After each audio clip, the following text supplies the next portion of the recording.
đêm nhạc vui rộn ràng ngất ngây đôi ta cùng say sưa dìu nhau dưới ánh đèn lồng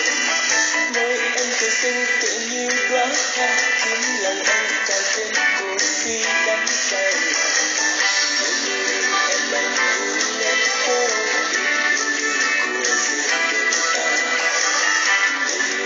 đã vào đam mê phố của riêng chúng mình.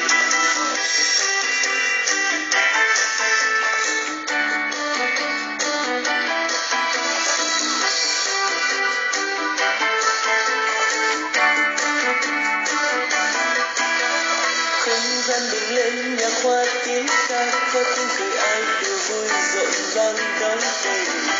em như là cơn thần trong mắt anh thắp sáng tình yêu trong lòng anh dậy muôn ý thơ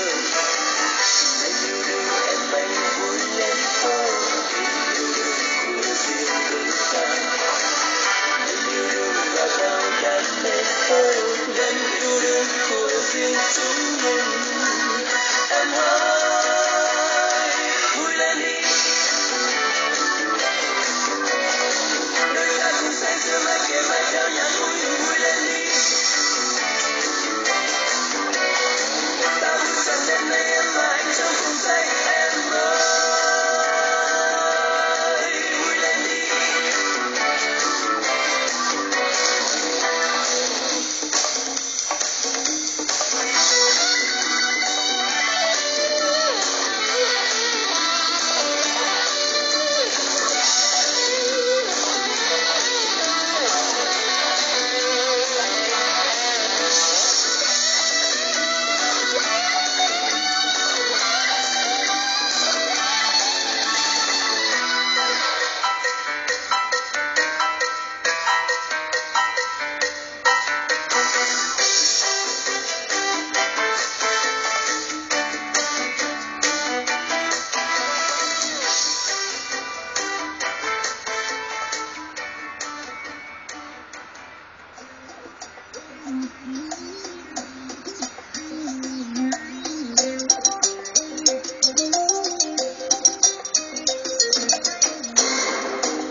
Trong thật xinh đôi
rạo rừng tình yêu đôi